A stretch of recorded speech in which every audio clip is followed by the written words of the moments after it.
Dernièrement, il y a quelques jours, j'ai eu l'occasion de vivre dans la même journée deux funérailles, célébration de la vie. Et j'en avais une autre en tête qui se déroulait et pour laquelle je me demandais un peu comment tout se passait.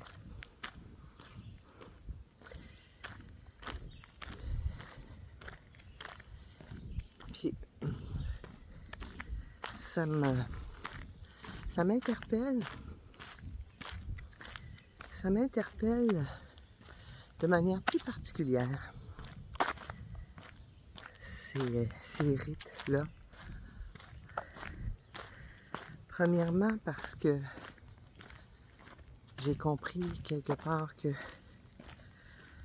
dans le processus du deuil, ça a son importance.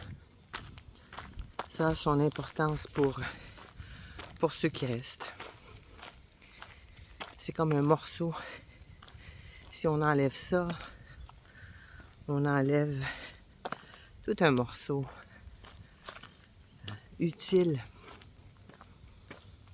à nos proches pour vivre ce qu'ils ont à vivre dans leur deuil. Ça leur empêche notamment la part de recevoir plein d'amour, plein d'appui. Même si souvent ça peut être concentré toute une journée. Ça a son utilité. La première était plus grandiose, plus organisée.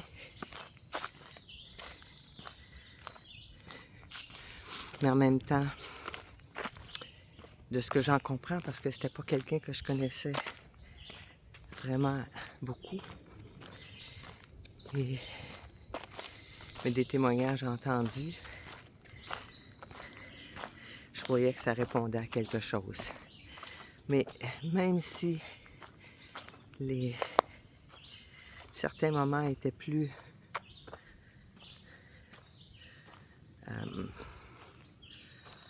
recherchés, plus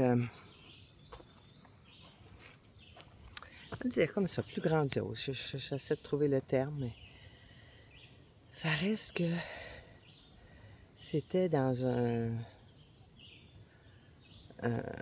un environnement, un moment de grande richesse, de grand respect. Et j'ai trouvé ça très beau. Ce qu'il y a de particulier, c'est que, en tout cas, j'ai cru comprendre que c'était en grande partie, sinon en totalité, choisi par le défunt dans sa préparation, dans la préparation de sa fin de vie. Il avait pris le temps de réfléchir à ça avec ses proches. Et ça amenait tout un sens, toute une richesse qui lui ressemblait. Donc, c'est probablement ça qui était très, très beau. Qui amenait toute la couleur de l'amour qu'il a pu porter aux siens, aux gens qui l'ont côtoyé. Dans la même journée, donc, l'autre, c'était dans une situation plus particulière, parce que c'est dans le cadre d'un décès tragique, inattendu, une jeune personne. Et là, c'était son frère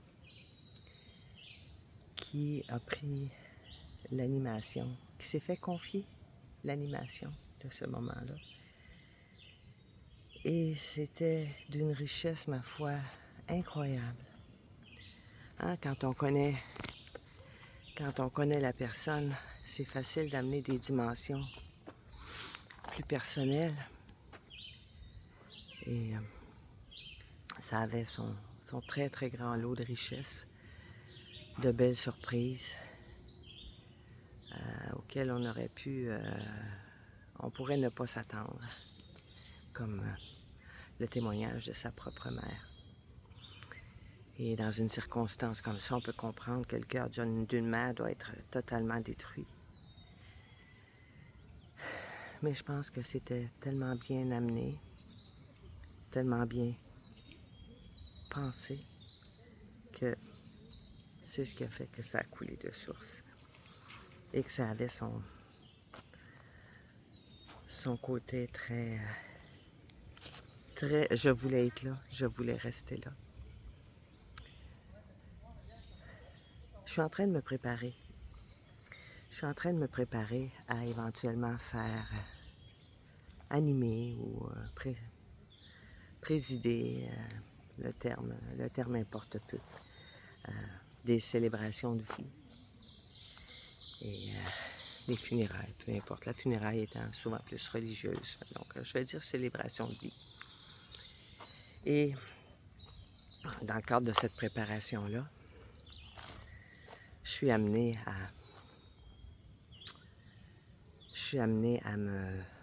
à me projeter dans ma propre finitude, à me projeter dans mes propres funérailles.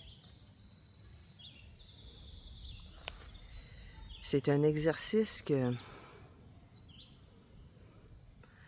je me sentais prête à le faire. En même temps, sans trop savoir quelle direction ça prendrait.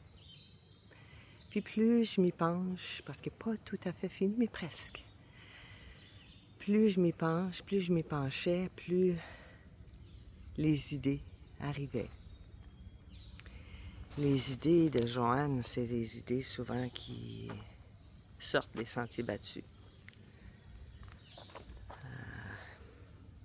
Ça fait des années que je me sens différente de bien du monde. Différente du monde en général. Et ça transparaît dans certains des choix que je peux faire dans ma vie.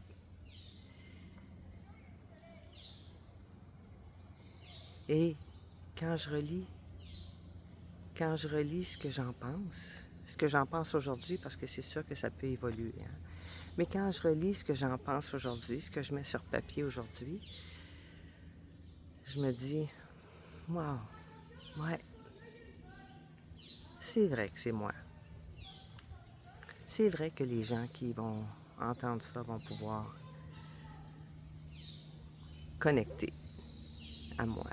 Puis je pense que c'est justement parce que c'est un moment si important pour nos proches.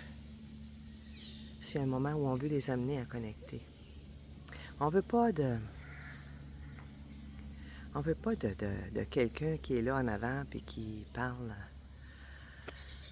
de nous, qui parle de la personne décédée dans des mots très, très communs, dans un rituel standard. Hein? Notre proche, là, c'est pas une personne standard, c'est une personne qu'on a aimée.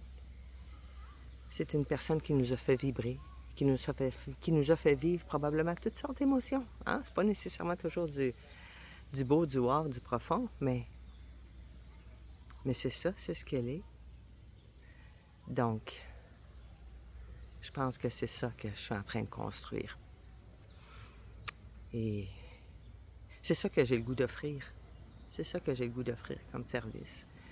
Donc, de prendre le temps de connaître un peu plus la personne, de prendre le temps de voir avec la famille, si la personne est déjà décédée, ce qui pourrait parler le plus, ce qui pourrait être plus ressemblant de leur défunt. Mais encore mieux, idéalement, c'est de préparer ça durant la fin de vie. Parce que je fais ça. Hein? Je fais ça, j'accompagne la fin de vie de quelqu'un. Et dans ce processus-là, quand notre sensibilité est capable d'en arriver à concevoir que c'est ça qui s'en vient. Parce que c'est vrai qu'il y en a qui restent dans le déni jusqu'à la fin. Mais quand on est capable d'arriver, quand on est capable d'aider la personne à cheminer jusque-là, ben on en arrive bien souvent à pouvoir préparer ça. Moi, je me souviendrai toujours d'une belle amie, d'une bonne amie, qui, le jour de ses funérailles, nous surprenait avec une vidéo, ma foi, qui devait durer 20 minutes, une demi-heure, où elle nous parlait de sa vie, comment elle avait été choyée, comment elle avait été heureuse.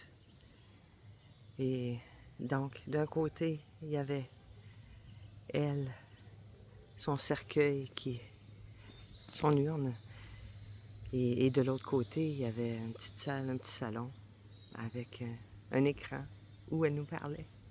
Elle était là devant nous, là. C'était, mon doux, c'était tellement merveilleux de la voir vivante une dernière fois. Et de la voir nous partager son bonheur d'avoir vécu. Je pense que c'est ça. C'est ça, l'importance de léguer quelque chose qui nous ressemble. Et, mais c'est ça. Moi, je suis en mesure de discuter de ça avec toi, avec les tiens, selon la situation. Et j'ai le goût de le faire parce que je comprends mieux maintenant le processus. À le faire, à le faire moi-même pour moi-même, je comprends mieux le processus que ça peut représenter. Mais quelque part, c'est tellement libérateur. Ouais, libérateur. C'est vraiment le mot, je pense. En attendant, la vie est belle. En attendant, j'en profite.